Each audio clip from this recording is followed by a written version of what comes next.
this is an iHeart podcast. Guaranteed human. With the all-new Audi Q3, the answer is always yes. Yes to adventure. Yes to escape. Yes to right now. The all-new Audi Q3, made for the yes life. Support for the show comes from Public, the investing platform for those who take it seriously. On Public, you can build a multi-asset portfolio of stocks, bonds, options, crypto, and now generated assets, which allow you to turn any idea into an investable index with AI. It all starts with your prompt. From renewable energy companies with high free cash flow to semiconductor suppliers growing revenue over 20% year over year, you can literally type any prompt and put the AI to work. It screens thousands of stocks, builds a one-of-a-kind index, and lets you backtest it against the S&P 500. Then you can invest in a few clicks. Generated assets are like ETFs with infinite possibilities, completely customizable and based on your thesis, not someone else's. Go to public.com/podcast and earn an uncapped 1% bonus when you transfer your portfolio. That's public.com/podcast. Paid for by Public Investing. Brokerage services by Open to the Public Investing Inc. Member FINRA and SIPC. Advisory services by Public Advisors LLC, SEC registered advisor. Generated assets is an interactive analysis tool. Output is for informational purposes only and is not an investment recommendation or advice. Complete disclosures available at public.com/disclosures. Tired of spills and stains on your sofa?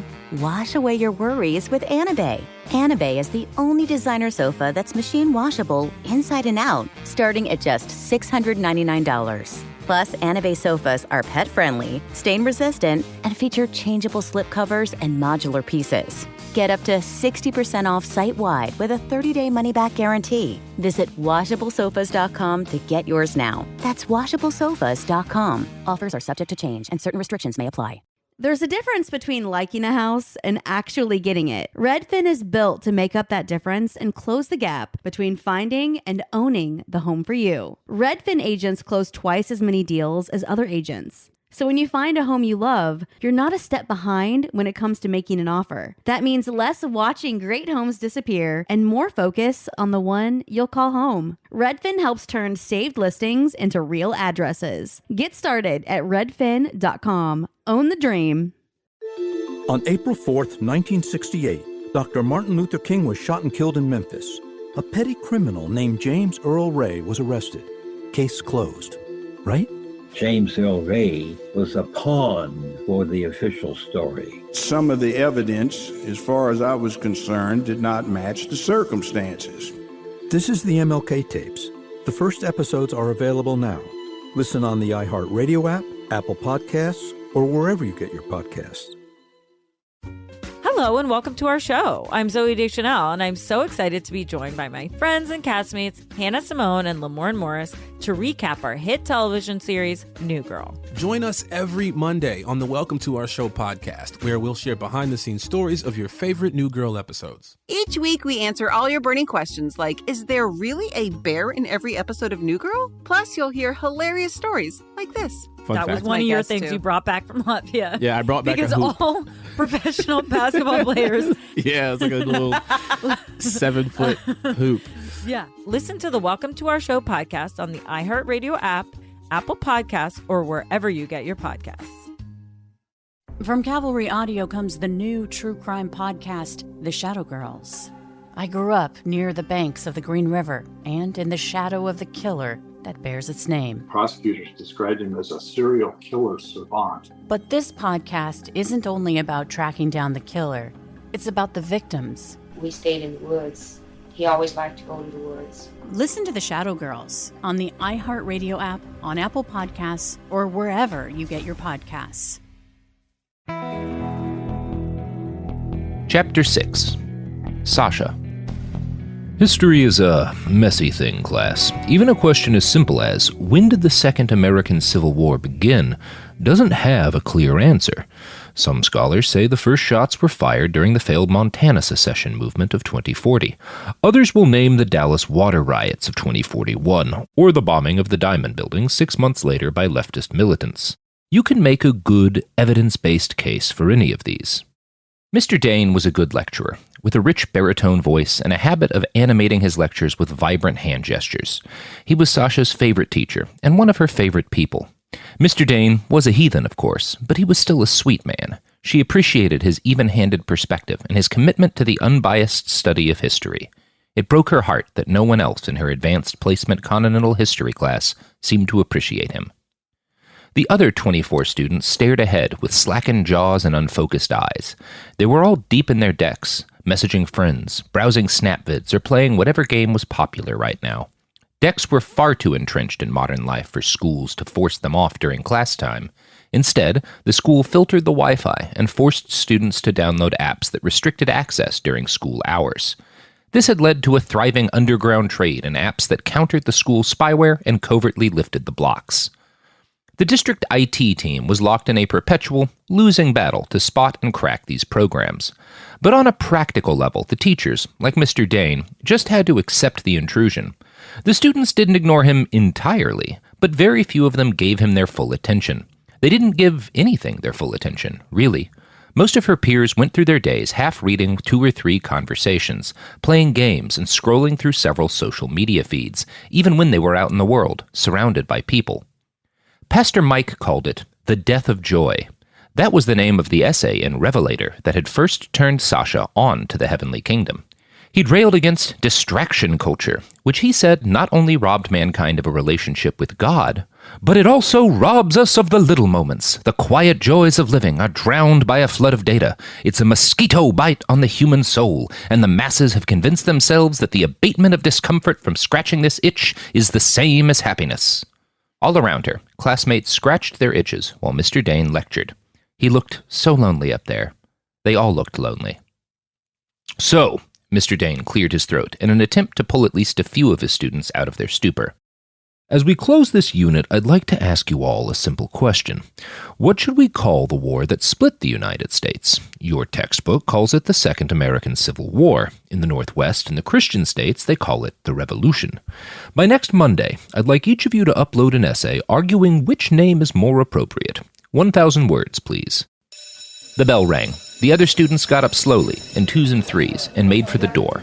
Sasha was one of the first up, but Mr. Dane called to her before she reached the exit. Miss Marion, would you mind holding back a moment? Sasha stiffened. She glanced, involuntarily, up to one of the government's propaganda posters on the wall. It showed a young man with a brightly colored backpack surrounded by burnt-out buildings and rubble. A green rocket hung above him like the sword of Damocles, an instant away from impact. Next to the young man were the words, "Think again. Step back." "Yes, sir?"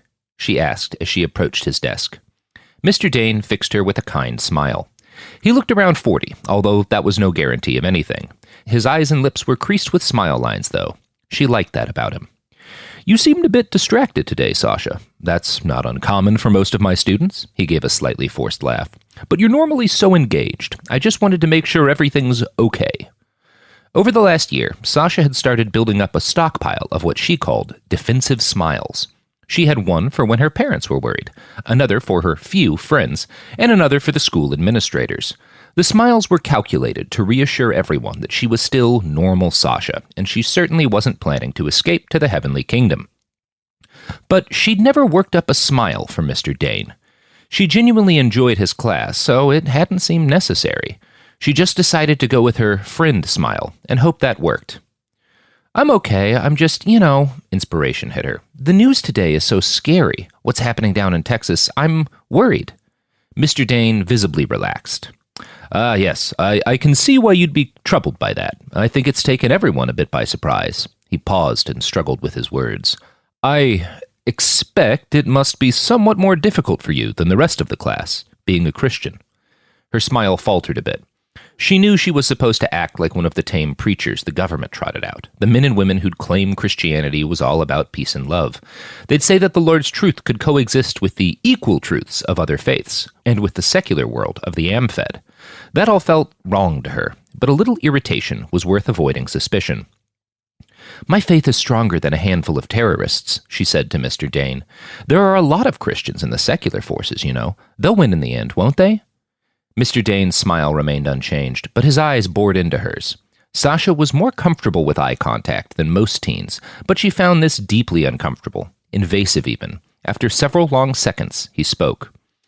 "I fear it's going to be a long, bloody fight before that happens. We're very lucky to be insulated from all that madness. He sighed. "An 11th grader over at Jefferson High was killed fighting in Dallas yesterday. The news just broke." Sasha hadn't been aware, but thank God for him and his sacrifice, she thought. That's awful, she said. I can't imagine what his parents must be going through. No, you can't, he agreed, and then Mr. Dane broke eye contact. He looked down at the ground, and his voice dropped an octave as he asked, Did you know I had a son? Genuine surprise passed over Sasha's face. No, sir, I didn't. He shrugged and gave up on his smile. It wasn't much more than a ghost now, anyway. I married young. I was a dad at 19, and by the time he was 19, the whole country was coming apart. He reached down to his desk and picked up a small, rather battered-looking red button. It had the letters RJ printed in lowercase letters across the front. Mr. Dane stared at it. Something twitched under his left eyelid. He bit his upper lip. He was silent for a long beat. Then he swallowed and looked up at Sasha. Do you know what this is? No, she said, reluctant and pretty certain she ought to have known.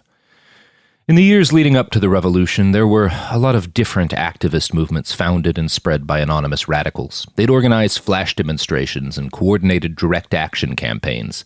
The pins were one sort of ID badge, so when you showed up for a flash demo, you could quickly identify your comrades. He shook his head ruefully. It sounds silly now. All I can say is, at the time, it made sense and it felt meaningful. The anonymous voice I listened to was a guy named Red John. He had all these videos about history, politics. He explained the whole world and what was wrong with it in a way that just felt right. I started playing his stuff for my boy, Mikey, when he was 13 or 14. I just wanted him to know what was going on. I thought I was doing the right thing. Mr. Dane's eyes looked watery and heavy with the ghost of old tears. He seemed to have trouble keeping his voice steady. Mikey grew up believing hard, and when the fighting broke out, he was young and strong and so very ready to fight for the world he believed we all deserved. Mr. Dane set the pen back on the desk with its cover facing down. His eyes were red. He died in Denver, Mr. Dane said, and his voice broke a little. Shot through the head when the National Guard pushed into Westminster. Sasha put a hand on Mr. Dane's shoulder. It was an instinctive move, blessedly honest. She silently thanked God for this moment of connection to the educator she so admired. He smiled back at her. Thank you. I don't mean for this to be a lecture. I don't think those tend to work. Just... He glanced back at the table. Just be careful about putting your faith in charismatic men and their ideas. I will, she said. A minute later, as she left the classroom, a notification pip lit up on the top right corner of her vision. She wink-clicked it and saw a message from Brother Andrew. Bus stop 23A, 4:30 p.m. The rest of the day passed normally enough. In the afternoon, they had an assembly about the suicide of a classmate. It was the third this year. Principal Hargrave delivered the same platitudes they'd all heard 100 times. There was a lot of talk about suicide hotlines and chat rooms, of all the counseling services the school had available. Sasha knew none of it would help. Almost 20% of teens in the AmFed would attempt suicide. Every year, that number ticked up a few tenths of a percent, and the government had no idea how to stop it. Pastor Mike blamed the rash of suicides on the emptiness of secular life, the spiritual hole at the center of capitalism, and the self-worship it fed. Sasha thought he'd hit that right on the money. Even the United Christian States still engaged in global capitalism, and doing so, "They're a dark God in permanent opposition to the Lord Almighty." Pastor Mike again. She knew Principal Hargrave's lectures were pointless, but she sat through the assembly and gave the right smiles to the right people the rest of the day. She focused on her studies as best she could, despite the growing anxiety in her gut. 2 weeks ago, she'd read a Pastor Mike article in Revelator. Don't talk yourself out of heaven. It had clearly been written for the conflicted faithful, just like her. I've received messages from hundreds of you who say, I'd love to open myself up to martyrdom, but I'm a doctor, or a police officer, or an engineer, and I think I can do more to glorify God where I am right now. Brothers and sisters, these are the doubts of the serpent. Don't be fooled. No one stays in comfort because they want to bring glory to the Almighty.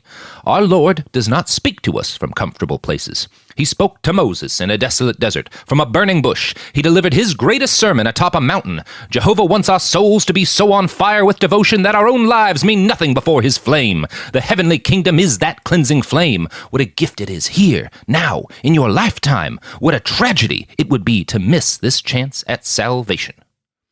She recited that passage again and again, throughout what she now knew would be her last day at school. The words steadied her as she waved goodbye to Mr. Dane at the end of the day. These are the doubts of the serpent! They calmed her when she looked into her backpack, which held the small go bag she'd put together that morning. It was just a change of clothes and a handful of hygiene items. That seemed woefully inadequate, but anything more would have looked suspicious. Leaving. I'm leaving. It was only now, on the cusp of leaving, that Sasha realized how much she was going to miss movie night with her friends, central heating in the winter, reliable internet access.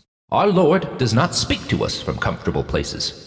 It took her an embarrassing amount of time to find the bus stop. She was scared to use her deck. She'd shut it off as soon as she'd left school, and she didn't know the city bus system very well. She'd taken buses to school for years, but her parents' car had always driven her around the city. She was ashamed of how anxious she felt about riding a city bus. Here she was, on her way to a war zone and possible martyrdom, scared of public transit. Be strong and courageous, and do the work. She recited David's advice to Solomon. Do not be afraid or discouraged, for the Lord God, my God, is with you. That helped a little. Thinking of Alexander's smile, his green eyes, and the strong lines of his jaw, helped more.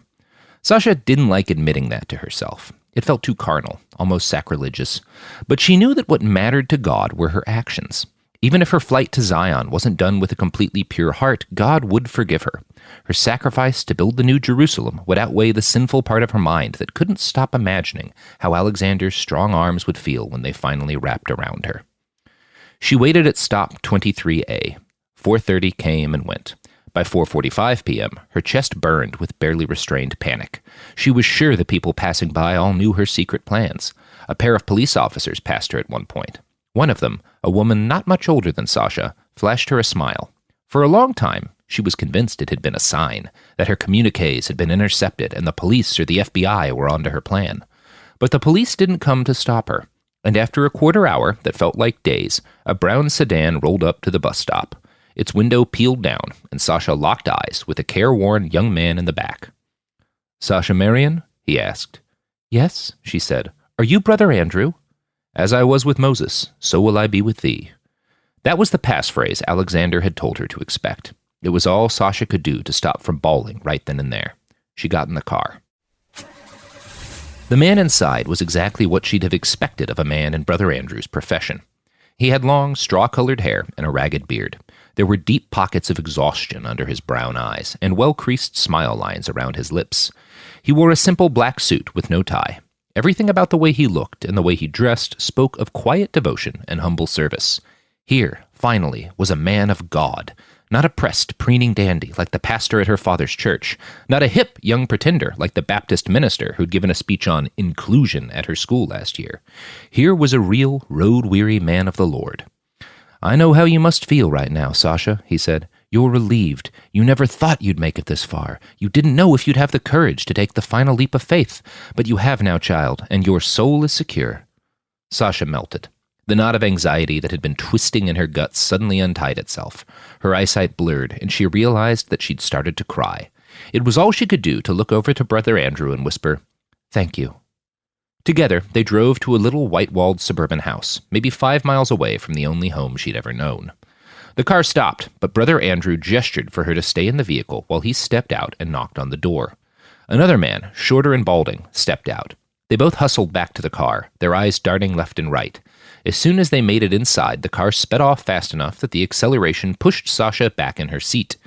The new man sat across from her in the autonomous car's second row of bench seats. He was older, in his 50s if he hadn't taken any Juven treatments. He had tired eyes with deep bags beneath them. While Brother Andrew radiated calm self-satisfaction, this man seemed nervous and a little frantic. He clutched a small briefcase with white-knuckled hands. Sasha smiled in an unconscious attempt to calm him. He smiled back. Brother Andrew spoke. Miss Marion, this is Brother Brian. He's going to disable your deck. It's the only way we can get you across the border to our people in the Christian states. Brother Andrew smiled and put a hand on Brother Brian's shoulder. The other man took this cue to open up his suitcase. He started to assemble something small, silver, and intricate. Brother Andrew kept speaking. All it would take is one phone call from your parents or your school, and the police could spot your precise location from the GPS unit in your deck. This car is a dead zone, so you're safe inside it. But as soon as you exit, you'll be back on the map. So we need to remove your deck before that happens. Will it hurt? Sasha remembered how it had felt when they'd first implanted her deck, like having a new tooth forcibly inserted into her jaw. She'd been 4 or 5 at the time. Her head had hurt for days. Brother Brian didn't look up from his briefcase as he answered her. Yes, I've got a topical anesthetic, but nothing stronger. It'll hurt. Sasha nodded gravely. She had anticipated this. A little pain was a small price to pay to become one of God's elect few. She thought of Paul and Silas, stripped and beaten with clubs on the orders of a heathen magistrate. God shows his love through salvation. We show ours through sacrifice. The memory of Pastor Mike's words helped ease her fears. She'd miss her deck, but Alexander had said there'd be replacements in the heavenly kingdom. In another minute, Brother Brian had finished assembling the tool. It looked like a cross between a syringe and a handheld shopvac. At Brother Andrew's urging, she moved over to sit on the bench seat next to him. Now lay across my lap and angle your temple towards Brother Brian. A pang of fear flittered across her heart. These were men of God, but they were also men she didn't know, who were much older and larger than her. She had to fight down the urge to panic and flee. You were trusting these men to smuggle you across a border, dummy. She hesitated for a few sweaty seconds, but eventually Sasha nodded and laid down on Brother Andrew's lap. Her heart beat so loudly that she could hear it crashing in her skull like ocean waves.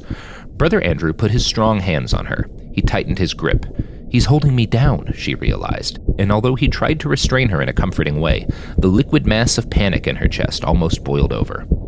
There was a sudden, sharp pain as Brother Brian plunged the needle in through her temple, and then a dull, throbbing feeling, like a migraine. Sasha felt dizzy, disoriented, and then nauseous in turns. She blacked out for a few seconds. When she came back to herself, she realized she'd been vomiting. The floor of the car was coated in the remains of her lunch. Some of it had gotten on Brother Andrew's pants leg. Brother Brian looked disgusted, but Brother Andrew was all smiles and comfort. Jesus hears your suffering, sister. He knows what you are giving up in his name. You will reap the dividends of this investment in your soul. He helped her up and guided her to the opposite bench, where she laid down and continued to clutch her throbbing head. She drifted off, or passed out, and when she came to, the interior of the car had been scrubbed clean, leaving behind only a brown stain and the lingering smell of sick and antiseptic. Sasha guessed an hour or more had passed, although, without her deck, it could have been more. They were in the woods now, driving along a country road. Brother Andrew explained that they were just a few minutes away from the border, and almost as far as an automobile could take them. Soon they'd stop in the town of Franklin, right on the border of the UCS, and she'd meet the men who would help her on the next stage of her journey. The main border stations are blanketed with cameras, Brother Andrew said, but we're right in the thick of the Blue Ridge Mountains here. They can't watch every inch of them. We have some coyotes here who know where the holes are. One of them will spirit you across. Coyotes? Sasha asked. It's an old term, he said. A coyote is someone who helps smuggle people across national borders. Usually the phrase has somewhat mercenary connotations, but the men we work with are true believers, soldiers in the army of God. You needn't fear, Miss Marion. A few minutes later, they rolled into Franklin. She'd never heard of the place before, but a quick look around told her most of what she'd needed to know. Most of the buildings were empty. The storefronts were boarded up. The city hall was in disrepair, and the skeleton of a once mighty Walmart supercenter dominated the south side of town. There was clear fire damage around its roof and entrances. 20 or so years ago, when the Civil War had been at its height, Franklin had swollen with refugees. When the war had ended, the refugees had gone elsewhere, and the city had been left gutted and exhausted in their absence. The car stopped outside of a public park. Sasha noticed that the grass was overgrown, and the sidewalks around it were cracked and broken. She shared a quick prayer with brothers Andrew and Brian. Then they bid her farewell. The car pulled away, and Sasha was alone. She'd been told to find a park bench and wait just a few minutes, so that's what she did. A few minutes turned into 10, then 15, then 20. Sasha began to worry again. That was when she really started to miss her deck. Normally, she'd have been able to catch up on the latest news from Zion, read one of her favorite issues of Revelator, and maybe even touch base with Alexander. Without it, she only had the throbbing pain in her head to keep her occupied. Sasha's mind wandered to the rolling mountains on the horizon. She'd never spent so much as a night out camping before. The wildest animal she'd ever seen was a squirrel. And there are bears out there. That scared her more than the prospect of being arrested, or even the fear of what might happen to her nearer to the fighting. Dying alone in a drone strike or from a sniper's bullet would be quick and expected, given where she was going. She'd spent a lot of time thinking about dying from sudden violence. It had acquired a patina of romance in her mind's eye. But dying on some mountain to a slavering monster from another age? Sasha shuddered, seized by a chill entirely at odds with the extreme heat of this August day. It was 109 at least. Sasha rooted through her bag and pulled out a small, leather-bound Bible she'd received as a Christmas gift from her dad 2 years ago. She opened it at random and found herself in the book of Jonah. "In my distress I called to the Lord, and he answered me. From deep in the realm of the dead I called for help, and you listened to my cry." She read on through the rest of Jonah's cries, to the whale vomiting him up onto the shores near Nineveh. The word of God calmed her. She grew so engrossed in her scripture that she was taken completely by surprise when the coyote found her on the park bench. "Miss Marion?" a man's voice, weathered and gravelly, said from behind her. "You'd serve us both well by putting that book away. This is not a safe place." She looked up at the coyote. He was older than she'd expected, in his mid-40s at least. He had a mop of greasy blonde hair, a round face, kind blue eyes, and a slight paunch that spoke more to his age than inactivity. He had thick biceps and forearms that bulged with corded muscle. His thighs were large, too. He had the look of a man who spent a lot of time on his feet. "Mister?" she asked. "Jonah," he said. "You can call me Jonah." And again, the knots in her stomach melted away. She rejoiced inside. Over and over, her faith had flagged, and over the Lord had sent her signs of his love and approval. That's what trusting in reason gets you, she admonished herself. Fear and pain. God is watching out for me. Her childish fear of bears faded away. Suddenly the world and her future felt bright and exciting again. After years of delay, she was finally on the doorstep of Zion. "Jonah, I'm ready to go. You lead the way, and I will follow." It took about an hour for Sasha to decide that she liked camping, and then 2 more hours to decide that she never wanted to camp ever again. By the time they stopped for the night, she'd gouged herself open on 6 different tree branches, smashed her left toe into a rock, and somehow managed to draw every allergen on the East Coast into her nose. The headaches from her improvised surgery and her throbbing sinuses warred for dominance. She couldn't sleep, food had no taste, and her hands were too grubby and, generally, snotty to allow her to read the Bible. Jonah was not as talkative as Brother Andrew. He'd given her a brief rundown of things to avoid out in the Blue Ridge Mountains. He'd told her how to recognize timber rattlers, diamondbacks, and copperheads, although for some reason she had much more trouble retaining that information than she'd had memorizing the Pythagorean theorem, or the date and importance of the Battle of Hastings. She was supposed to watch for pointy heads. She knew that, but every time a snake slithered past her, it moved way too fast for her to tell the shape of its head. Other than that quick lecture and a few admonishments for her to step lightly, Jonah hadn't said much. He'd given her food each night, protein bars and nuts mostly. He'd been kind enough to let her snuggle with the heated blanket he'd brought along. She knew she'd gotten snot on it, but he never complained. When they settled into camp on the second night, Sasha was surprised to see her coyote start to gather wood and build a fire. He laughed when he saw the dumbfounded look on Sasha's face. He pulled out a small yellow bottle of lighter fluid, squirted it onto the wood, and then lit the edge of it with his lighter. The fire leapt to life, burning away at the pine needles until they caught the smaller sticks and limbs stacked round in a small box. Next, he pulled 2 silver pouches out of his backpack and handed them to her. The labels informed her that one contained chicken and dumplings and the other macaroni and cheese. Her mouth was watering before the first "and." "Tonight, Miss Marion, you get a fire and a hot meal. We're over the line." And that was how Sasha learned she'd crossed the border into the United Christian States. She had successfully fled her country and the secular rule of law entirely. The UCS wasn't a true godly state, not by her standards. Its multi-denominational acceptance was a denial of the harsh truth of God's love. Not everyone who called themselves a Christian truly lived in such a way as to earn God's gift of salvation. But just being in a country that acknowledged the primacy of God Almighty in their law and public policy was enough, for now. There's no abortion here, she thought with awe. No atheists on television mocking the Lord. No callow acceptance of premarital sex. She felt a thrill at being in a place that was so much closer to her conception of right. It didn't even matter that she was still stuck in the woods. "Jonah," she asked, "do you live here?" "Most of the time, yes." He had a quiet, soulful voice that made him seem even older than he looked. "What made you decide to start smuggling people out of the Amfed?" She stared into the tree line as his hands stuffed thin sticks into the base of the growing fire. Sasha watched his jaw clench and unclench, as if he was mentally rehearsing his response before he said it out loud. "I was a United States Army Ranger once. Been a Christian my whole life, though. Southern Baptist. Grew up in a country just as lost to sin and vice as yours is. And when the fighting started, I saw an opportunity to bring my nation back to its godly roots." Hands emptied, Jonah rooted around his bag and pulled out a kettle. He filled it with water from a heavy fabric bag and placed it on a flat rock near the edge of the fire. Then he stood up, gestured for her to follow, and walked over to a nearby copse of trees. "I joined a local militia in Marietta, near Atlanta," he said. "Most of us are vets, like me, neither Baptist or Pentecostal." He crouched down next to a tree that had been cracked in half by lightning. It was dead and very dry. The ground around it was littered with tree limbs and thick slabs of bark. He started gathering up some of the larger pieces.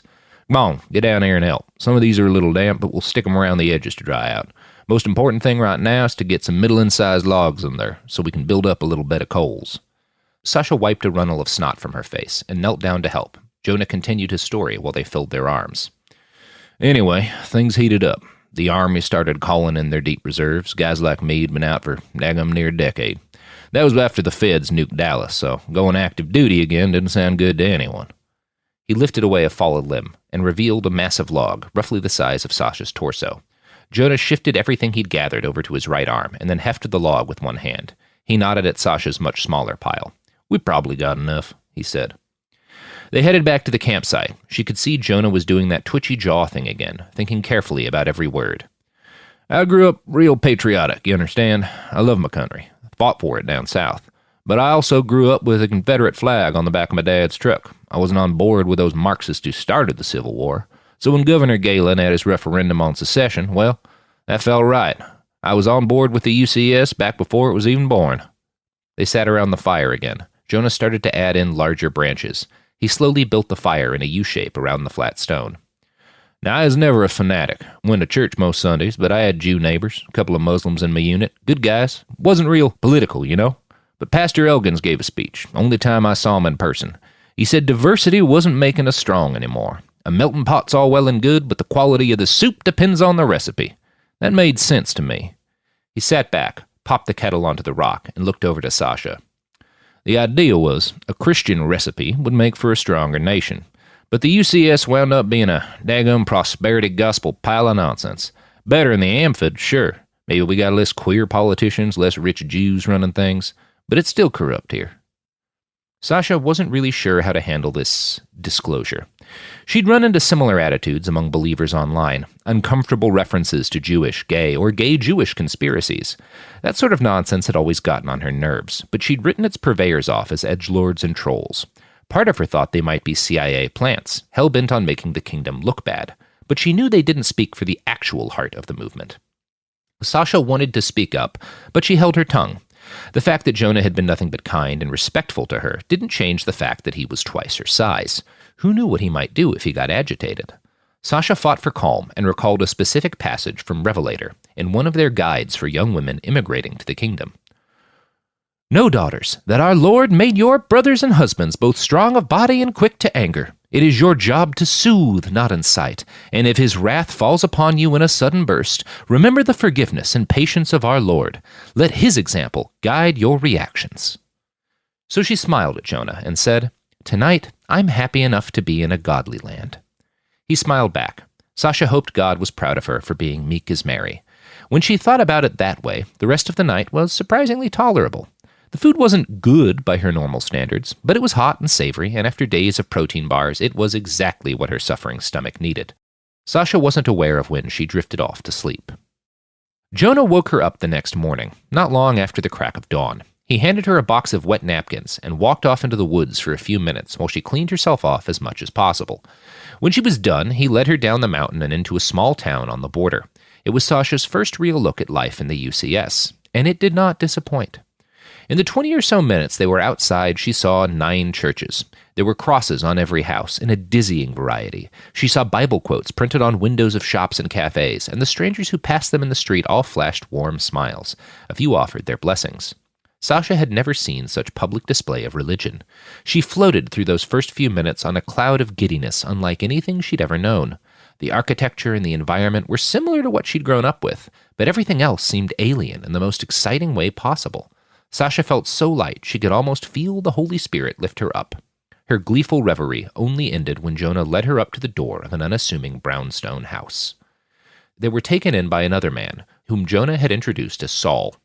Saul looked a little younger and a lot less weathered than Jonah. He had the thin arms and stooped posture of a lifelong scholar, and his conservative button-up white shirt made him look more like a youth pastor than a people smuggler. "Welcome, sister," He smiled, but his voice was more haggard than warm. "You'll want to get inside, please. There's no sense tempting the law." Saul's house was packed to the rafters with toilet paper, jugs of water, bins of freeze-dried food, and bags upon bags of clothing. The house had almost no furniture, and no decorations aside from a large wooden cross above the hearth. There were a couple of stools arranged around a crate on the ground, which seemed to have served as an improvised coffee table. Saul sat them down, left for a moment, and came back with a hot French press filled with coffee. "I'd suggest drinking your fill. It's hard to come by in the kingdom right now.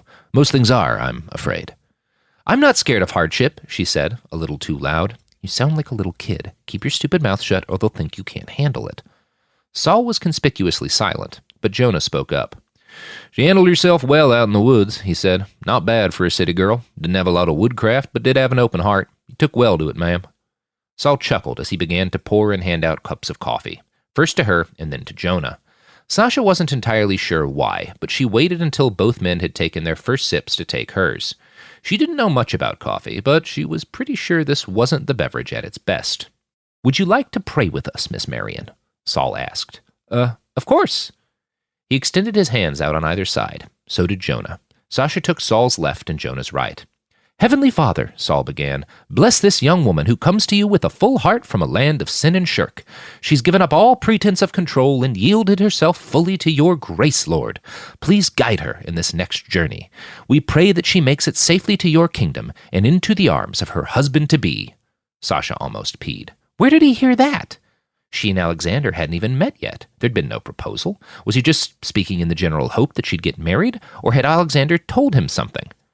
"May she obey him as she does you, Heavenly Father, and may you quicken her womb like Rachel, so that she delivers a new Joseph to our cause." That didn't sit well either. Sasha wanted children very badly. She knew they were in her future, but not now. Certainly not soon enough that she'd be praying for them already. She was grateful that they had their heads bowed in prayer. If any of this had come up in conversation first, she was sure she'd have reacted in obvious shock. But Sasha calmed herself, thought of her duty to God, and centered her mind just as the prayer ended. "And may I say, milady, it is a brave thing you're doing," Sasha said as he reached for his cup and took another sip. "Even here, in God's country, not many are willing to answer the call. Oh, sure, they'll all tell you it's the drone strikes that scare them. I can do more good by working my job and sending money, as if the Lord asked Abraham to sacrifice a bag of gold in his name." Saul kept talking, but Sasha's attention drifted. The spot on her head where the deck had been itched all of a sudden. She scratched it, and for the second time, she found herself truly missing the gadget. If she had her deck, she could call Alexander and find out what was going on. But instead, she just squirmed a little in her chair and hoped the men didn't notice how uncomfortable she'd become. "Miss Marion, you all right?" Jonah had noticed. Of course he had. Sasha cursed herself, and then cursed herself again for cursing. "Yes, sorry, I'm kind of tired, even with the coffee, and I'm, worried about my friend in the kingdom." She definitely stressed the word friend too much. "Do you think I'll be able to find a deck once I'm there? I've heard a lot of different Ma'am," that was Saul, and his voice had no more feigned mirth. "You're about to be smuggled illegally across a heavily fortified border. There are all sorts of worldly goods in the heavenly kingdom. We're not paupers or savages. But as to whether you'll get a deck, well, that rather depends on what our Lord wants for you." Sasha lowered her head a little in submission. There wasn't the time to press further. Maybe that time would never come. "You knew there'd be sacrifices," she reminded herself. "How are you going to smuggle me across the border?" she asked. Support for the show comes from Public, the investing platform for those who take it seriously. On Public, you can build a multi-asset portfolio of stocks, bonds, options, crypto, and now generated assets, which allow you to turn any idea into an investable index with AI. It all starts with your prompt. From renewable energy companies with high free cash flow to semiconductor suppliers growing revenue over 20% year over year, you can literally type any prompt and put the AI to work. It screens thousands of stocks, builds a one-of-a-kind index, and lets you backtest it against the S&P 500. Then you can invest in a few clicks. Generated assets are like ETFs with infinite possibilities, completely customizable and based on your thesis, not someone else's. Go to public.com/podcast and earn an uncapped 1% bonus when you transfer your portfolio. That's public.com/podcast. Paid for by Public Investing. Brokerage services by Open to the Public Investing Inc. Member FINRA and SIPC. Advisory services by Public Advisors LLC, SEC registered advisor. Generated assets is an interactive analysis tool. Output is for informational purposes only and is not an investment recommendation or advice. Complete disclosures available at public.com/disclosures. Tired of spills and stains on your sofa? Wash away your worries with Anabei. Anabei is the only machine washable sofa inside and out. where designer quality meets budget-friendly prices. That's right, sofas start at just $699. Enjoy a no-risk experience with pet-friendly, stain-resistant, and changeable slipcovers made with performance fabric. Experience cloud-like comfort with high-resilience foam that's hypoallergenic and never needs fluffing. The sturdy steel frame ensures longevity, and the modular pieces can be rearranged anytime. Shop WashableSofas.com for up to 60% off site-wide, backed by a 30-day satisfaction guarantee. If you're not absolutely in love, send it back for a full refund. No return shipping or restocking fees. Every penny back. Upgrade now at WashableSofas.com. Offers are subject to change, and certain restrictions may apply. Hey, this is U.S. Olympic gold medalist Tara Davis-Woodhull. And I'm U.S. Paralympic gold medalist Hunter Woodhull. As athletes, our lives are about having a clear path. And a team that you can absolutely trust. So when it came to getting the best mortgage, we chose PennyMac. PennyMac is proud to be the official mortgage provider of Team USA and you. Learn more at PennyMac.com. PennyMac Loan Services, LLC, Equal Housing Lender, NMLS ID 35953. Licensed by the Department of Financial Protection and Innovation under the California Residential Mortgage Lending Act. Conditions and restrictions may apply. Let's talk about modern home shopping. It's sort of become a fun side hobby, right? Scrolling listings at night, dreaming about kitchens you've never seen, or backyards you haven't even stepped foot in, all from the comfort of pretty much anywhere. Redfin knows a lot of people like you want to own, but are stuck in this browsing mode loop. That's where Redfin flips the script. With listings that update within minutes and tours you can book right from the Redfin app, you can see your dream home the moment it appears. Now, liking a listing is easy, but actually landing it, that's where Redfin comes in. Redfin has over 2,200 agents with local expertise. And Redfin agents close twice as many deals as other agents. That means they want to help you win, not just window shop. Redfin is built to help you go from just looking to wait, this could actually be home. So become the newest neighbor on the block. Visit redfin.com to start finding and start owning. That's redfin.com. Saul finished his coffee and set his mug down on the makeshift table. "I'll show you," he said. He led her past the living room and into a spacious and very chilly garage. There, a trio of workers with face masks were busy sealing up large crates of unfinished wood. She couldn't quite make out the words stamped on the sides, but the blocky font looked military. "There was a time when it was easy enough to sneak the faithful across on foot," Saul explained. "But international concerns have forced the government to take a rather hard line. I'm afraid this is the best way to get across the border." "Wait," Sasha's gut went sour. She felt the acid in her stomach churn in a greasy boil. "Are you trying to tell me I'm going to be nailed inside a crate?" Saul's face turned. There was no pretense anymore. He was disgusted with her. Sasha didn't really know why. All she'd done was ask questions. But then Jonah was there, with a hand on Saul's shoulder and a calm voice in her ear. "Think of this as a blessing," said Jonah. "Most people never test the blind part of blind faith." He was right, darn it. And there was something freeing in the idea of just giving herself up to Providence. She'd done everything God had asked of her. Now he would either deliver her to Zion or the arms of the law. Either way, she'd done everything she could to obey the call of her faith. All the little sins of her life, the cursing and the anger and those dark, gnawing desires she still struggled to tamp down, those would all be forgiven. She was truly giving herself to Christ now, so nothing else mattered. "You're right," she said. "I'm sorry I questioned it. I'll do whatever it takes to reach the heavenly kingdom." She took another hard look at the cramped wooden box and the piles of aid supplies surrounding it. How was she going to fit in there? Whatever it takes.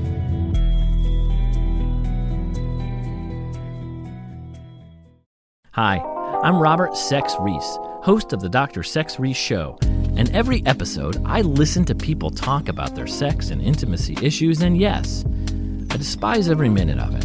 I mean, she made mistakes too, right? That's I mean, true. She did kill everyone at her wedding. But hell is real, we're all trapped here, and there's nothing any of us can do about it. So join me, won't you? Listen to the Dr. Sex Reese Show every Tuesday on the iHeartRadio app, Apple Podcast, or wherever you get your podcasts.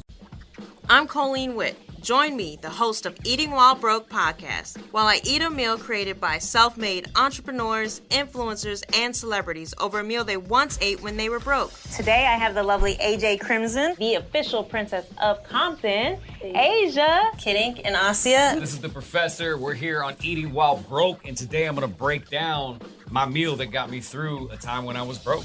Listen to Eating While Broke on the iHeartRadio app, on Apple Podcasts, or wherever you get your podcasts. Make sure to check out Drink Champs, your #1 music podcast on the Black Effect Podcast Network. Hosts NORE and DJ EFN sat down with artist and icon Ye, which Vulture called one of 2021's most significant interviews. I literally had to go like Thanos, and I don't want to have to be the villain, but when I went and did the Donda thing, Ye returned. And everybody had to sit back and watch the real leader. Check out Drink Champs' conversation with Ye and many more legendary artists each and every Friday on the iHeartRadio app, Apple Podcasts, or wherever you listen to your favorite shows.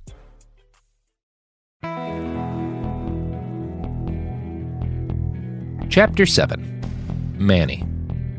Manny was used to war. He wasn't quite as used to being on the losing side of one. As chaotic as things got in Ciudad de Muerta, his guys had always held the upper hand. Manny had come to expect safe supply lines and reliable transport to and from the battlefield. During past offensives, the Martyrs hadn't controlled the skies.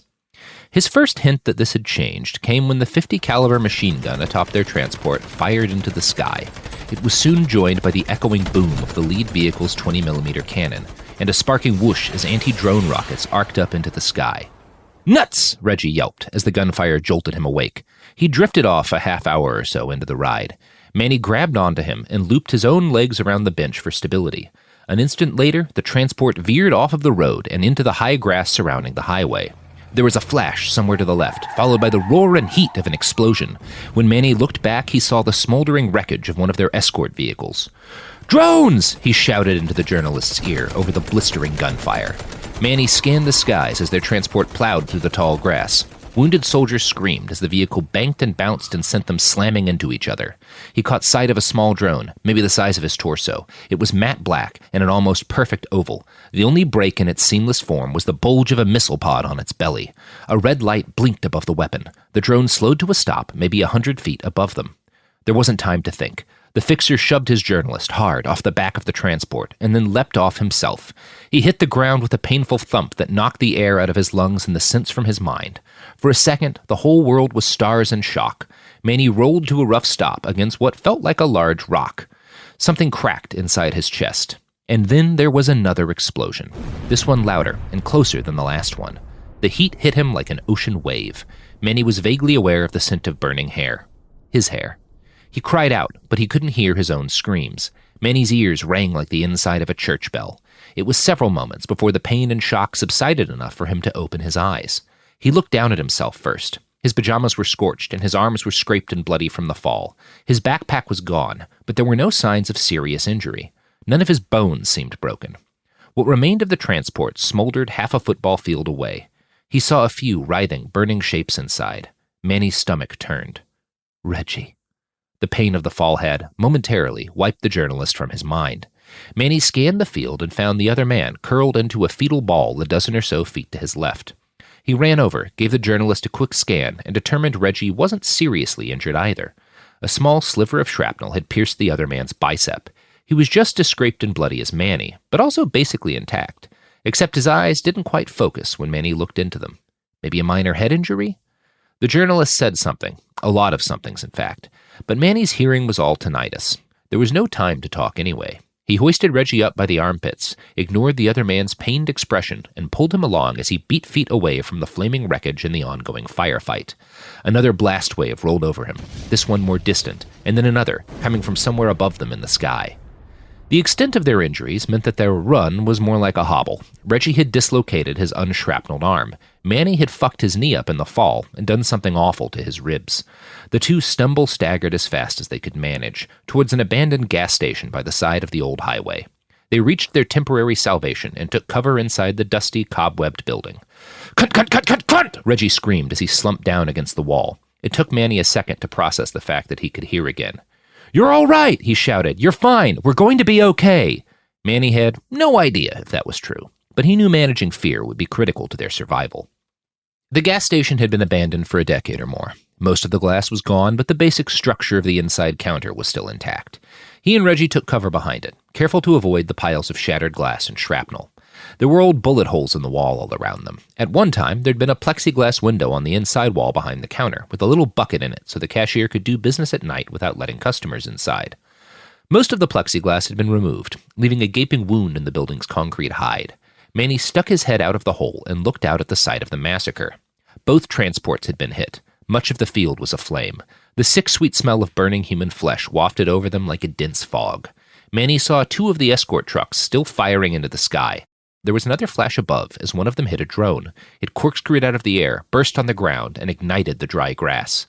"What the fuck do we do?" Reggie's shout asked. There was panic in his voice, and quite a lot of pain, but the journalist didn't seem to have lost his wits. "We need to get out of here," Manny said. "Well, those drones are still occupied." The highway was a couple of 100 feet away. The civilian vehicles following them had scattered when the attack began. Some of them had clearly been hit by machine gun fire from one of the drones. Others had crashed, rolled into ditches, and been abandoned by their occupants. Manny spotted one, an ancient white Jeep, that looked like it had taken a round through the window. He could see blood inside the vehicle, but the engine and wheels seemed intact. The tree line of a sparse forest was just on the other side of the highway, a half-mile away, if they could reach it. "Reggie!" He put a hand on the journalist's shoulder. The 2 men locked eyes, and Manny tried to force all the fear out of his voice. "When I say so, run, very fast, straight towards that white Jeep. Understood?" The Brit brought a hand to his dislocated shoulder and winced in intense pain, but then looked back to Manny and let out a sharp sigh. "Fucking, all right, shit, yeah." Manny took that as a yes. He glanced back at the firefight in the field. The fire part was literal now. At least a full acre was aflame. The smoke seemed to have interfered with the drone's sensors. That was probably the only reason their last 2 escorts had stayed unfucked for so long. Manny watched in horror as a large beetle-black drone buzzed down low and opened up with a machine gun. He saw bursts of red as the rounds tore into the escort's gunner and flung him off the truck's bed. "Time to go!" Manny slapped Reggie's uninjured shoulder and sprinted as fast as his janky ankle could carry him. It was increasingly obvious that his leg was supremely fucked. The middle of Manny's back itched the whole run in anticipation of a bullet. That peculiar sense was even louder than the pain. They reached the Jeep. Manny went for the driver's side door, pulled it open, and jerked back as the soupy remains of a pulped human being oozed out onto the asphalt. He heard Reggie start to retch behind him. It was fucked in there for sure. The man, he was sort of sure it had been a man, had taken a couple rounds from a very large weapon. Manny guessed they'd been .50 caliber mass-reactive bolts because the impact had torn the man apart. He wasn't sure if additional rounds or bone shrapnel had hit the 2 kids in the back seat, but they were all exceptionally dead. Manny pulled his shirt off and did his best to wipe the corpse from as much of the seat as possible. He hopped in and glanced over to the journalist. Reggie retched outside. "Hey, get the fuck in! We don't got all—" A concussive blast echoed from the field. That was one more escort down. The fight was as good as over. Manny felt a tinge of panic rise up in the base of his spine. Reggie still hesitated. "Dude, either deal with some gore on your clothes or stay here and die. Your choice." The Brit snapped out of it, went for the passenger door, and hopped inside. Manny wasn't a great driver, or even a very good one, but this was a simple vehicle, and he was blessed with the motivation of not wanting to die. He turned the car back on, and the engine woke up with a rich electronic hum. The fixer flipped the vehicle into drive and gunned for the tree line. The Jeep bounced and swayed over the lumpy grassland terrain. Reggie puked out the window. Manny felt nauseous too.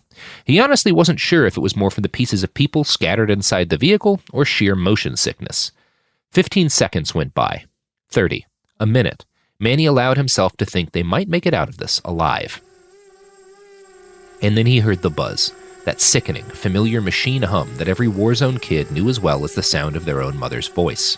A drone, closing in. Manny jerked his head out the window and scanned the sky. The Jeep hit a pothole, and his head slammed into the top of the window frame. He saw stars and almost lost control of the vehicle entirely. It veered to the right and lifted up onto only 2 wheels. He righted the Jeep, spun it back to the left, and gunned it again as he turned the other way. He stuck his head out again and scanned behind them. There it was, the black beetly fucker, buzzing towards them. It was close enough that he could see the glint of its camera optics and the barrel of the heavy machine gun slung underneath it. Manny knew it was picking up speed to compensate for the recoil of its weapon. It would be low on ammunition now. It'd probably wait to fire until it was too close to miss. The tree line was so near he could almost grab it. Another 15 seconds and they'd be there. But the drone was close. They didn't have that long. He looked over to the journalist. "Get ready to bail." "Get ready to what?" Manny saw the muzzle flash, and in the same instant, he spun the wheel hard to the right. The drone's first round chunked through the back of the Jeep, cracked the axle, and blew apart the left tire. But the Jeep was in the air an instant later. It flipped over like a drunken dolphin, and the rest of the drone's shots blasted chunks out of the ground where the Jeep would have been. By the end of the burst, the recoil had robbed the drone of its momentum and brought it to a spinning halt in the sky. The Jeep rolled twice and bounced Manny and Reggie around like rocks in a tumbler. It hurt. It hurt shitloads. But Manny was high enough on adrenaline and fear that he could almost ignore the pain. Blood streamed from his forehead. Something ached terribly between his shoulders. When the Jeep came to a stop, he was deeply surprised to be alive. "Let's go!" he shouted to Reggie, not even 100% sure if the journalist had survived the crash. Manny pulled himself up out of the open window and then reached his hands back, blind, into the Jeep, while he scanned the sky around them. He felt Reggie's small hands grip his own. They were wet with sweat, maybe blood, probably both. Manny squeezed, pulled him up. The two hopped down, quick as they could with their sundry wounds. The drone had probably veered around and started another loop, so it could build up the speed for one more accurate burst of fire. Manny couldn't quite hear the buzz yet, but he couldn't hear much of anything over the sound of his pounding heart. Reggie pulled ahead of him in a lopsided run. Manny tried to pick up speed, but his knee just wouldn't let him. There it was. He had 3, maybe 4 seconds before that big gun opened up again. The tree line was only about 100 feet away. So close, and yet too far for him to possibly make it in time. I really didn't want to die here. I was so close to getting out. He thought of a picture he'd seen of the Bavarian Alps, white snow-filled valleys and rich pine forests. I'm never going to see that, or anything else. Reggie looked back as he neared the tree line. Manny appreciated the gesture. It was dumb as fuck, though. "Idiota! Run!" the fixer bellowed at the top of his lungs. The journalist didn't hesitate this time. He bolted past the tree line and disappeared into the wooded thicket. Manny felt a weight lift off his shoulders. He was about to be torn apart by some nutfuck martyr with an itchy trigger finger and a joystick. But he'd done his job. He'd gotten his journalist to safety. Well, not quite safety, he thought. But whatever. Best I could do under the circumstances. The hum grew louder. Manny tried to coax a little more speed out of his wounded leg, even though he knew he was too far away now to make the tree line, even at a dead sprint. It would have been nice to see Berlin, or Paris. Oh well. He heard the thumping sound of heavy gunfire and braced himself for the instant of agony that would precede his end. But instead, he heard the sound of impact and crunching metal behind him, followed by a high-pitched mechanical whine. Something heavy and black crashed into the ground ahead of him. He made it to the tree line, pushed through the underbrush, got perhaps 20 feet into the woods, and collapsed against a tree. For a few seconds, he just... Support for the show comes from Public, the investing platform for those who take it seriously. On Public, you can build a multi-asset portfolio of stocks, bonds, options, crypto, and now generated assets, which allow you to turn any idea into an investable index with AI. It all starts with your prompt. From renewable energy companies with high free cash flow to semiconductor suppliers growing revenue over 20% year over year, you can literally type any prompt and put the AI to work. It screens thousands of stocks, builds a one-of-a-kind index, and lets you backtest it against the S&P 500. Then you can invest in a few clicks. Generated assets are like ETFs with infinite possibilities, completely customizable and based on your thesis, not someone else's. Go to public.com/podcast and earn an uncapped 1% bonus when you transfer your portfolio. That's public.com/podcast. Paid for by Public Investing. Brokerage services by Open to the Public Investing Inc. Member FINRA and SIPC. Advisory services by Public Advisors LLC, SEC registered advisor. Generated assets is an interactive analysis tool. Output is for informational purposes only and is not an investment recommendation or advice. Complete disclosures available at public.com/disclosures. Time for a sofa upgrade? Introducing Anabay Sofas, where designer style meets budget-friendly prices. Anabay brings you the ultimate in furniture innovation with a modular design that allows you to rearrange your space effortlessly. Perfect for both small and large spaces, Anabay is the only machine-washable sofa inside and out. Say goodbye to stains and messes with liquid and stain-resistant fabrics that make cleaning easy. Liquids simply slide right off. Designed for custom comfort, our high-resilience foam lets you choose between a sink-in feel or a supportive memory foam blend. Plus, our pet-friendly, stain-resistant fabrics ensure your sofa stays beautiful for years. Don't compromise quality for price. Visit washablesofas.com to upgrade your living space today. Sofas start at just $699 with no risk returns and a 30-day money-back guarantee. Get up to 60% off, plus free shipping and free returns. Shop now at washablesofas.com. Offers are subject to change and certain restrictions may apply. Hey, this is U.S. Olympic gold medalist Tara Davis Woodhull. And I'm U.S. Paralympic gold medalist Hunter Woodhull. As athletes, our lives are about having a clear path. And a team that you can absolutely trust. So when it came to getting the best mortgage, we chose PennyMac. PennyMac is proud to be the official mortgage provider of Team USA and you. Learn more at pennymac.com. PennyMac Loan Services, LLC, Equal Housing Lender, NMLS ID 35953. Licensed by the Department of Financial Protection and Innovation under the California Residential Mortgage Lending Act. Conditions and restrictions may apply. Let's talk about modern home shopping. It's sort of become a fun side hobby, right? Scrolling listings at night, dreaming about kitchens you've never seen, or backyards you haven't even stepped foot in, all from the comfort of pretty much anywhere. Redfin knows a lot of people like you want to own, but are stuck in this browsing mode loop. That's where Redfin flips the script. With listings that update within minutes and tours you can book right from the Redfin app, you can see your dream home the moment it appears. Now, liking a listing is easy, but actually landing it, that's where Redfin comes in. Redfin has over 2,200 agents with local expertise. And Redfin agents close twice as many deals as other agents. That means they want to help you win, not just window shop. Redfin is built to help you go from just looking to wait, this could actually be home. So become the newest neighbor on the block.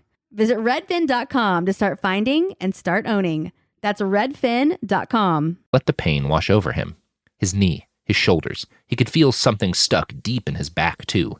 Maybe a shard of glass or some shrapnel from the start of the firefight. He had quite a few deep cuts. The trauma nanites in his circulatory system had clotted most of them, but the deeper ones still oozed blood.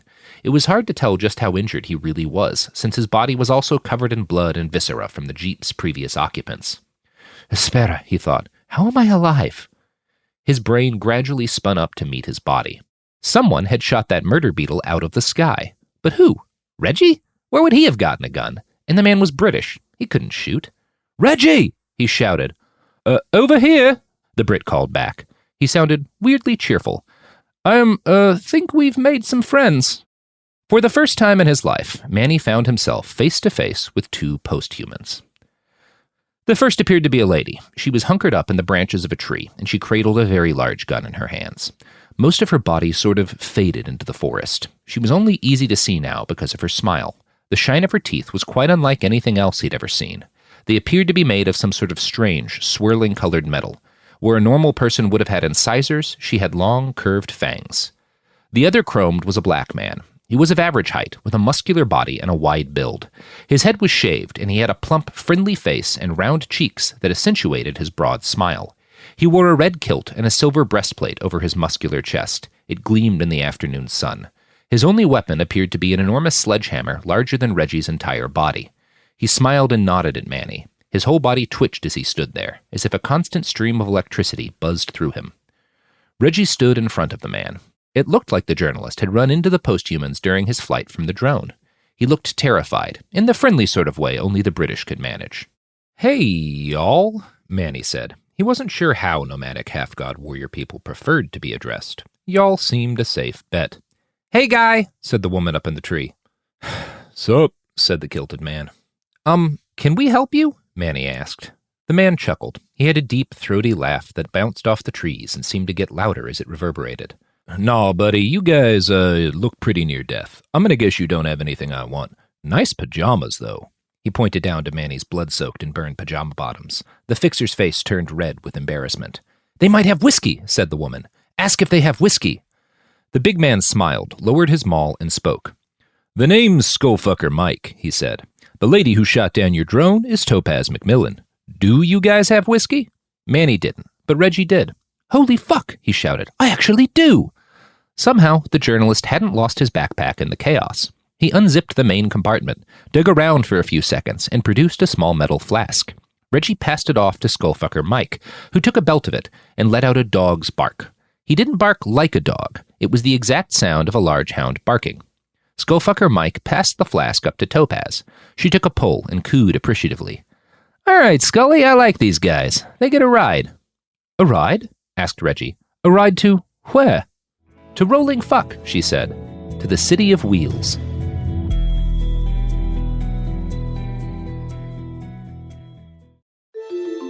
I called the union hall. I said it's a matter of life and death.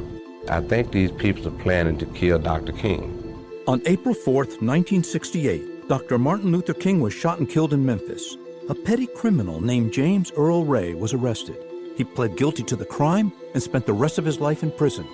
Case closed. Right? James Earl Ray was a pawn for the official story. The authorities would parade, oh, we found a gun that James Earl Ray bought in Birmingham that killed Dr. King. Except it wasn't the gun that killed Dr. King.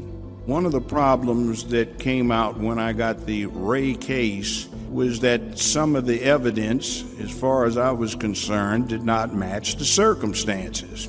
This is the MLK tapes. The first episodes are available now. Listen on the iHeartRadio app, Apple Podcasts, or wherever you get your podcasts. From Cavalry Audio comes the new true crime podcast, The Shadow Girls.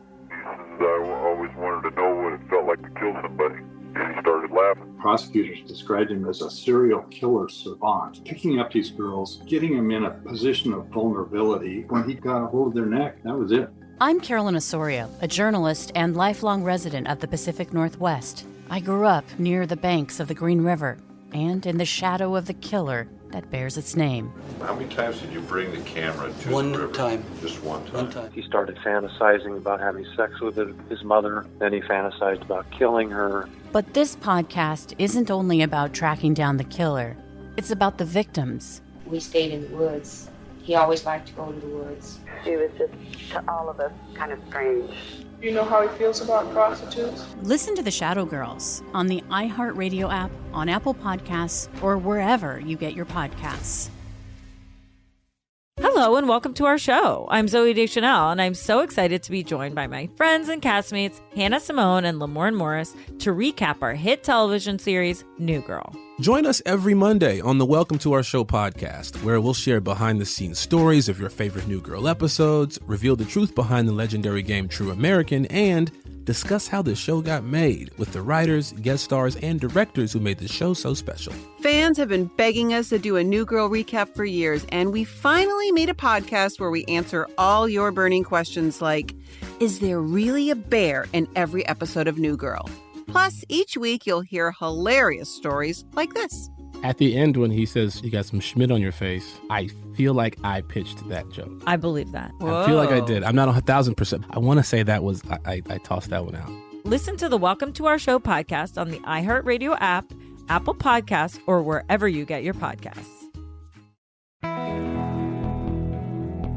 Chapter 8. Roland. So you were there, right? Sardar asked. You saw the White House burn? Sardar was Jim's mechanic. He was a short, slightly pudgy kid with a wide, handsome face and skin a couple shades darker than Roland's own. This was maybe his 20th question since Jim's aircraft had dropped their transport off 2 hours ago. The other members of Jim's team hadn't said so much as a word to Roland. They'd all listened, though. He could see the tension in their shoulders and feel the vibrations in the air as their ears twitched and their eyes darted over to watch his replies. The fact that they were all cramped together inside the armored confines of a Mattis APC made it easy to read the room. Roland wasn't 100% sure if the young merc had been put up to the task of questioning him, or if Sardar was just an inquisitive soul. Roland smelled a light drizzle of nervousness waft off the boy. He'd caught several glances between Sardar and Bigsby, but neither of those facts were proof of anything. Nervousness was a perfectly natural reaction to hanging out in a cramped metal box with a guy you'd just been trying to murder. I remember pieces of it, Roland replied. Fucking somebody in the Lincoln bedroom, stealing liquor from the kitchens, shitting in the ball return of the White House bowling alley. Sardar shook his head. That's fucking loco. You're like a history book. I bet I read about shit you did back in high school. Probably, Roland said with a shrug.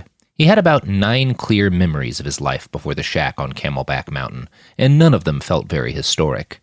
Can I get your autograph, man? Sardar asked. Bigsby, the post-human Roland had been about to arm club into submission a day ago, shook his head and groaned in embarrassment. One of the women he'd buried in his collapsed hovel grunted out a laugh. Her name was Nadine, or something with an N anyway. She and her partner, Azame, were both close assault specialists. Like the rest of the crew, except Sardar, they'd been cold to Roland ever since he'd beat the living hell out of them. Something occurred to him.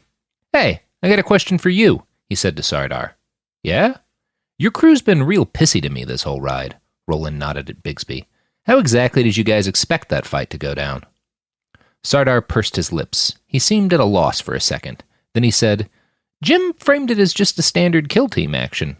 We've done that sort of thing a couple of times. Last year, there was this chromed-out Nazi in Idaho, so he tricked you then, Roland interrupted. Convinced you this was just another assassination, when all he really wanted to do was get my attention? Roland looked around and realized the rest of the transport was glaring at him. Bigsby spat on the ground in front of Roland's foot. We'd have iced you if you'd given us another minute. Roland just laughed and turned his eyes back to Sardar. It's clear you and the other guy, he gestured at the young man next to Sardar, are the only smart bastards in the unit, since you didn't get back up when I beat you down. Sardar squirmed a little, clearly uncomfortable. Me and Pedro, he gestured to the other man, we're just engineers. We don't go toe-to-toe with whatever you are. All this conversation, the most he'd had in years, made Roland feel uncomfortably lucid.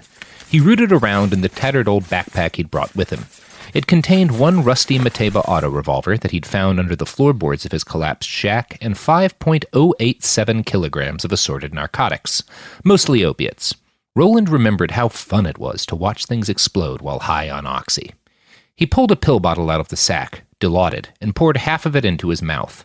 Roland swallowed, then guzzled the second half. Jesus, said Will, the man he'd stabbed in the throat with a piece of wood yesterday. This is the guy who kicked the shit out of us? I am sorry about that, Roland said. If I'd known we were going to wind up sharing an APC, I probably would have just choked you out.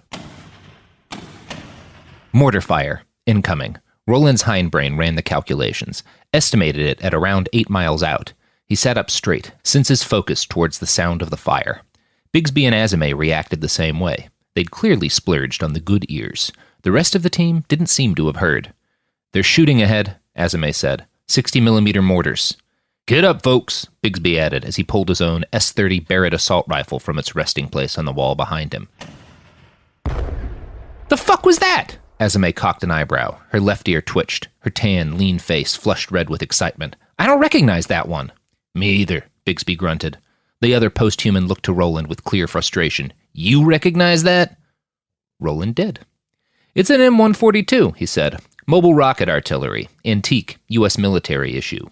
Will looked over to Bigsby, confused. I've never heard of anything like that in the SDF's armory.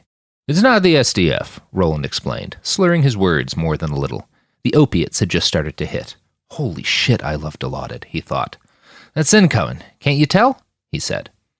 Not from this distance, Azame answered. She glanced awkwardly over to her partner. Nadine put a hand on her thigh and squeezed. Could you not be monstrously fucked up when we're about to go into battle? Bigsby asked. He seemed angry. Roland debated offering one of his handfuls of pills. He decided he'd much rather save them for later. First off, I didn't sign up for battle, he explained as he popped and chewed a pair of morphine tablets. Second, we still got about almost 8 miles before we hit the front. Plenty of time to sober up. 8 miles? Asked Sardar. The Richardson line is 15 miles out. More mortars crumped in the distance. Roland heard blossoms of heavy machine gun fire, too, and the hums of dozens of assault drones. Hey, Biggs, the voice of the APC's driver crackled over the vehicle intercom. There's a lot of craziness coming in from the main SDF channels. It sounds like a major assault. The Martyrs have pushed all the way to Deep Ellum. Some of the field commanders are talking about a full retreat. Jesus shitting Christ! Will, Bigsby, and Nadine all cursed at the same time. Roland thought it was cute. It tugged at his heartstrings a little. He missed being part of a close-knit team.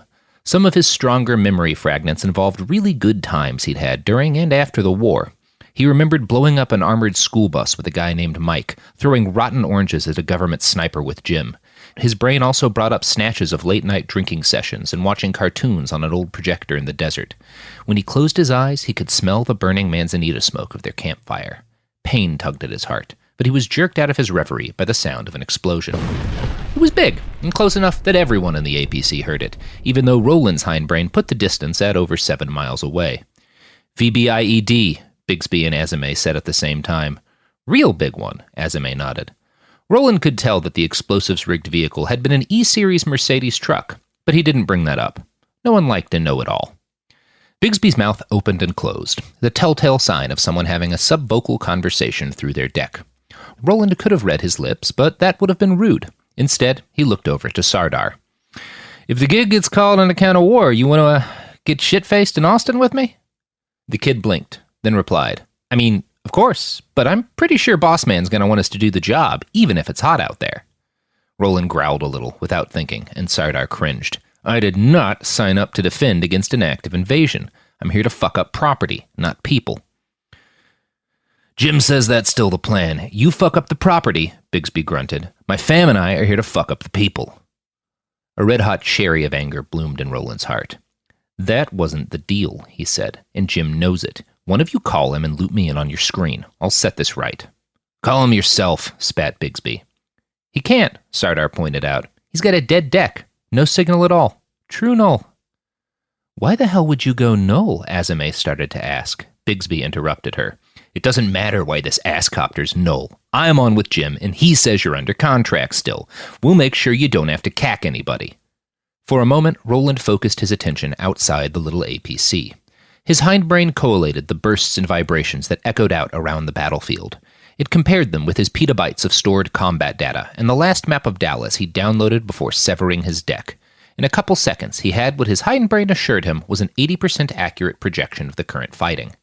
It didn't look good for the defenders. And what if it's too much for you guys out there? Roland asked. You gonna expect my ass to murder a bunch of strangers to get you and your fam home safe? Bigsby rolled his eyes. It's a bunch of fucking martyrs. Maybe they caught the SDF with their pants down, but they'll lose steam soon enough. Those savages are all baseline sapien. We got Chrome on our side. Roland shrugged. If you're wrong, I'm gonna take one of your nipples home with me. Just a heads up. The other post-human's face turned purple. It grew purpler still when Sardar laughed at the remark. Sorry, Biggs, it's fucking funny, man. It wasn't a joke, Roland assured them both. They hit Dallas proper 10 minutes later. Their arrival was heralded by the sounds of car horns, squealing brakes, and frustrated shouts, the songs of a city at war. Flashes of memory from this same city in a different war shot through Roland's mind. They kept him occupied while Bigsby and his squad prepped their combat gear. There was something almost comforting about the sound of men and women arming for battle.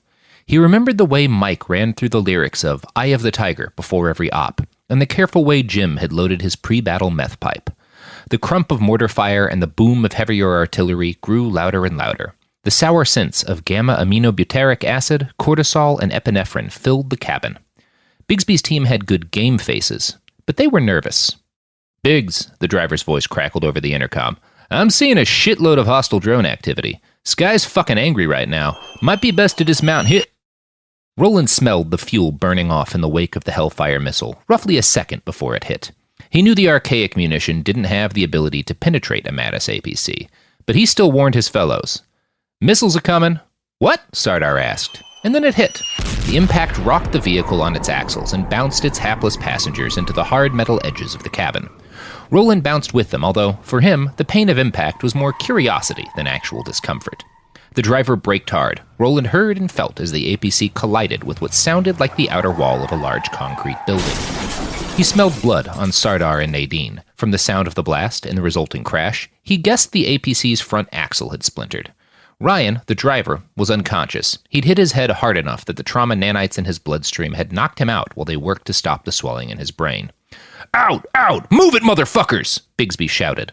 There was a hiss as the rear and side exit hatches of the APC fired open. Light streamed into the vehicle. Bigsby was out first, his very large rifle at the ready. Nadine and Azame followed behind him. The former had a Juggernaut auto shotgun. The latter had an M14 sniper rifle. There were no infantry nearby, not yet, but Roland closed his eyes, concentrated, and after a second his hindbrain guessed that the nearest ground troops were about a quarter of a mile away. 6 men in Ares pattern-powered armor, followed by 50 unmodified human soldiers, a half-dozen technicals, and 2 drone carriers. The men in the Ares suits were the only thing that concerned him. Powered armor couldn't make an unmodified human into a true match for a god-fucking monster engine like himself, but it could give a squad the firepower they needed to do some real damage. If they could hurt Roland, they could kill Bigsby and his team. His hindbrain told him that the power-armored soldiers would be in weapons range within 2 minutes. Just enough time to roll a blunt. He grabbed a blunt wrap and a bag of ground weed out of his backpack and started to roll as he walked out of the abandoned APC. Sardar and Pedro had taken cover behind the vehicle and started to administer basic first aid to their wounded driver. Will was a few meters ahead, on overwatch, covering them all with his heavy M94 belt-fed grenade launcher. The others were nowhere to be seen. Roland heard them, though, about 15 meters west of the stricken transport. He felt them take up firing positions. Should I warn Bigsby about the armored guys? Roland wondered. He shook his head and said, "Nah," out loud. Sardar stared at him. The weed was dry and slightly yellowed with age. Roland had certainly smoked better, but he'd smoked worse often enough not to complain. He drizzled the crumbled herb into the blunt wrap and rolled it between his fingers.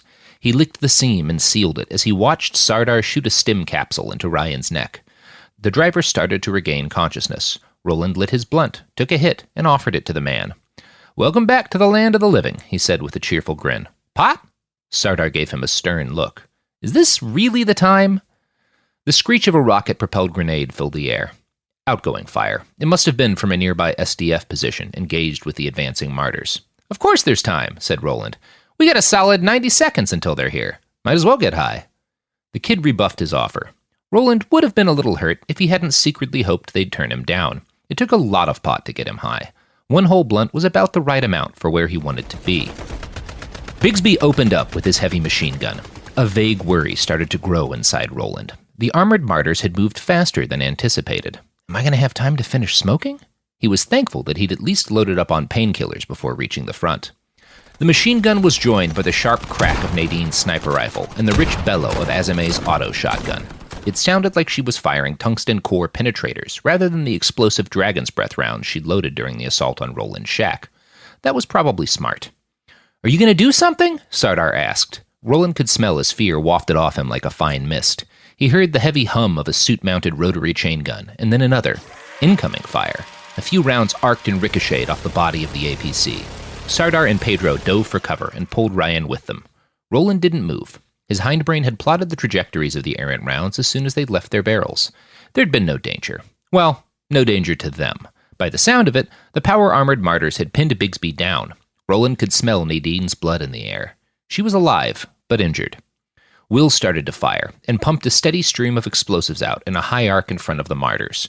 Roland felt as the men scattered. He also felt the footfalls of dozens of normal infantry, 200 meters behind the power-armored vanguard. He heard the rich thunk of recoilless rifles being bolted into the ground. Roland puffed on his blunt as he considered the tactical situation. Bigsby and his team seemed to have knocked out one of the armored martyrs, but they were alone and unsupported. The SDF was in full retreat, and the small squad didn't have the firepower or the chrome to hold off what was coming. Roland did. But he very much disliked the idea of murdering several dozen brainwashed idiots. These kids weren't responsible for anything beyond buying into artful propaganda and lofty promises. He didn't see them as worse than any other gaggle of armed 18 to 22-year-olds in the history of war. "Hey, Sardar, you got a wrench?" Roland asked. "What? Yes?" Sardar replied. "Can I borrow it?" The young mercenary raised an eyebrow in confusion. "It's not a sex thing," Roland assured him. I never assumed it was," Sardar said. "Then can I have it?" Sardar stared at him for a long beat, and then said, "Okay." He handed over his wrench.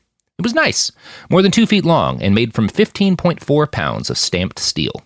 "This is perfect," Roland told Sardar. "Perfect for what?" Sardar asked. "Wounding," Roland replied. And with that, he was off. Roland could break 30 miles an hour at a dead sprint, but with all the painkillers and weed he'd just taken, that didn't sound super fun. So he strolled along at a brisk 18 miles per hour, darted by Will, and zigzagged his way past a few hundred errant rounds the armored martyrs fired to suppress Bigsby's squad. 2 of the big recoilless rifles fired their giant explosive-tipped munitions. Roland reached Nadine and Azame's position.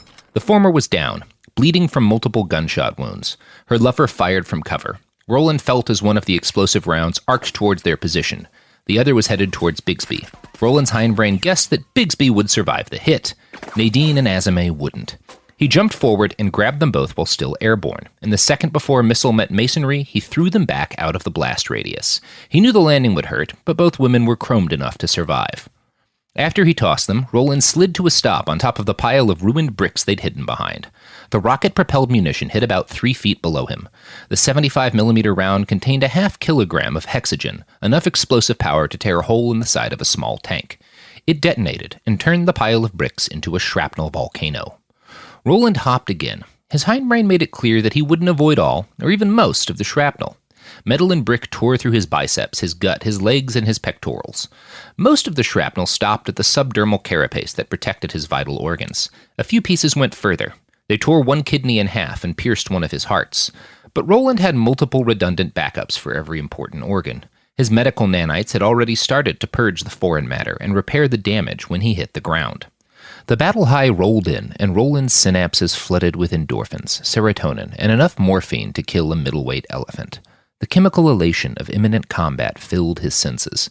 Roland wasn't just high on war. He was tripping balls. Sweet shitting fucks, I've missed this. Roland flipped a jaunty salute to Bigsby as he sprinted forward, past the man. This time he let his legs pump as fast as they could and rushed towards the 5 advancing armored martyrs. In the quarter second before contact, Roland had his first solid look at the enemy. Their suits were definitely some iteration of the basic Ares design. They had the familiar insectoid helmet with its bulbous eyes and heavy nasal sensor blister. The shoulders, chests, groin, thighs, and shin were all heavily reinforced. These were breaching suits, meant to lead in advance and absorb an enormous amount of incoming fire. The armor was painted the dull yellow of a Texas grassland. Roland could see red and blue on the edges of the pauldrons, Republic of Texas colors, but the suits had clearly been painted over, repurposed by their new owners. 2 of the men had large, white crosses daubed across their chests. One man had a cross painted over his faceplate. The paint job seemed new. These suits had been captured, or handed over, recently. Their wearers moved like competent fighters who weren't used to the capabilities of full-powered armor. 2 of the martyrs had shoulder-mounted missile pods with angry-looking rockets inside them. 3 of them mounted rotary chain cannons. Between their targeting systems and reflex augmentation hardware, they could have hurt him if they'd had their shit together. But they didn't, and he hit the point man like a bag of concrete thrown by a gorilla. Roland didn't even bother to swing the wrench yet. He just let his substantial body weight turn him into a post-human battering ram. The first soldier hit the ground, Roland atop him, with a whine of pistons and internal motors. He tried to bring his assault cannon to bear on Roland, but the barrel was too long. Roland slammed Sardar's wrench into the man's crotch 11 times in the space of a second. The suit's groin armor was rated to stop a .50 caliber rifle round. It caved in on the 3rd hit. "Stop!" he shouted inside his own mind. "Stop! You're going to kill him!" Roland pulled back with considerable effort. His brain wanted more, and every impact fed a few more endorphins into the hopper. But he managed to stop himself before he did irreparable harm. This hesitation made him a target, though. One of the armored martyrs shot him 4 times and ripped deep gouges in his torso. Roland rushed the man and slapped his weapon aside. The drugs flooded into him again as he swung his wrench up, underhanded, into the poor fellow's chin. Bone shattered on the first swing. Bigsby fired. Roland felt one of the other armored martyrs go down. Kneecaps and throat shot out. The 2 remaining martyrs opted to retreat, but it was a fighting retreat. They bounded backwards and launched a flurry of rockets towards Roland as cover fire. These he had to avoid. Roland could eat small arms fire all day. Rockets were not small. He shoved the wrench into his waistband and threw himself into an elegant backflip. He maybe wanted to impress Bigsby a little. He landed 14 feet back from his prior position. In the same continuous motion, he picked up 2 fist-sized chunks of concrete off the ground, flipped back again, and launched both improvised missiles at the retreating martyrs. The rockets impacted, one after the other, in spaces Roland had been a millisecond before. Shrapnel from the detonations tore at his skin and penetrated his less critical organs. Roland's hindbrain registered at least 30 new injuries. None of them were serious enough that he felt actual pain. He backflipped again, definitely showboating, and landed 8 feet ahead of the last rocket and right in front of Bigsby's fighting position. Right as he landed, the chunks of concrete he'd thrown impacted the faceplates of both martyrs at around 1,100 feet per second. That impact wouldn't be enough to kill men in Ares armor, probably, but it was enough to break most of their suit sensors and shatter a lot of the bones in their faces. Roland fixed Bigsby with an evil grin as the last 2 power-armored men staggered back, wavered on their feet, and collapsed. "Son of a..." Bigsby started to curse in a low, odd voice. "Guess I'll be taking that nipple now." Hey everybody, Robert Evans here. I hope you just enjoyed the chapter you listened to. I hope you enjoy the chapters to come. If you would like to read the text version of this book, either on the web or on your e-reader as an EPUB, you can find those on the website atrbook.com. So again, the free, ad-free EPUB and the text of every chapter will be on atrbook.com. Thanks. Mama, what does the chicken say? Dog. Cat. Giraffe. Giraffe, really? Giraffe. You're not going to get it all right. Just make sure you nail the big stuff, like making sure your kids are buckled correctly in the right seat for their age and size. Get it right. Visit NHTSA.gov/the right seat. Brought to you by the National Highway Traffic Safety Administration and the Ad Council. What grows in the forest? Our imagination and our family bonds. The forest is closer than you think. Find a forest near you at discovertheforest.org. Brought to you by the United States Forest Service and the Ad Council.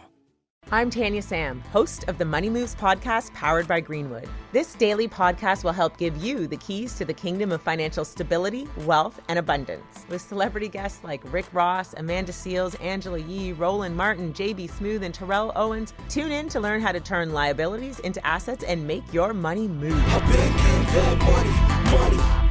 Subscribe to the Money Moves podcast powered by Greenwood on the iHeartRadio app or wherever you get your podcasts. And make sure you leave a review. Tired of spills and stains on your sofa? Wash away your worries with Anabay. Anabay is the only designer sofa that's machine washable inside and out, starting at just $699. Plus, Anabay sofas are pet-friendly, stain-resistant, and feature changeable slip covers and modular pieces. Get up to 60% off site-wide with a 30-day money-back guarantee. Visit WashableSofas.com to get yours now. That's WashableSofas.com. Offers are subject to change and certain restrictions may apply. In the heat of battle, your squad relies on you. Don't let them down. Unlock elite gaming tech at Lenovo.com. Dominate every match with next-level speed, seamless streaming, and performance that won't quit. Push your gameplay beyond performance with Intel Core Ultra processors for the next era of gaming. Upgrade to smooth, high-quality streaming with Intel Wi-Fi 6E and maximize game performance with enhanced overclocking. Win the tech search. Power up at Lenovo.com. Lenovo. You're listening to a podcast, so you're doing something else too, like maybe scrolling home listings on Redfin, saving places you like without thinking you'll get them. Because that's what house hunting has become. But Redfin isn't built for endless browsing. It's built to help you find and own a home. Redfin agents close twice as many deals as other agents, which means when you find a place you love, you've got a real shot at getting it. Redfin helps turn saved listings into real addresses. Get started at redfin.com. Own the dream. This is Bethany Frankel from Just Be with Bethany Frankel. Most dog food is marketing, not nutrition. That is why Biggie and Smalls eat just food for dogs, real 100% human-grade food with ingredients I actually recognize. And yes, I do see the difference. Better digestion, healthier skin, more energy, dogs that feel better, my babies. If you've been on the fence about switching, stop overthinking it. What's more important than your furry babies and their health? Go to justfoodfordogs.com right now and get 50% off your first box. No code needed. Just try it. This is an iHeart podcast. Guaranteed Human.